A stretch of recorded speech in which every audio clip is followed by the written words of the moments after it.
ননন জ্যোতির ননন বনি আঙ্গুর পাওয়া যায়, কোনোটা টক কোনোটা মিষ্টি।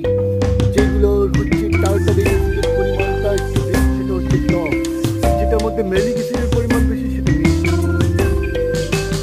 তো মূলত যেটা এখনো পাকে নাই সেটা হচ্ছে আনরাইপ ফ্রুট। আনরাইপ ফ্রুটে টার্টারিক অ্যাসিড বেশি থাকলে সেটা টক হয়।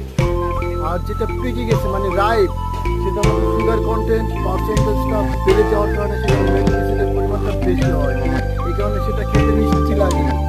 আপনারা বিষয়টা বুঝতে পারছেন আশা করি। এই যে দেখতে পাচ্ছেন আমাদের মাঝে উনি হচ্ছে আমাদের ক্রেতা। উনি এসেছে আমাদের আঙ্গুর চাষ দেখতে, আমরা কীভাবে আঙ্গুরটা চাষ করলাম আমরা আপনাদেরকে সংক্ষেপে বলবো।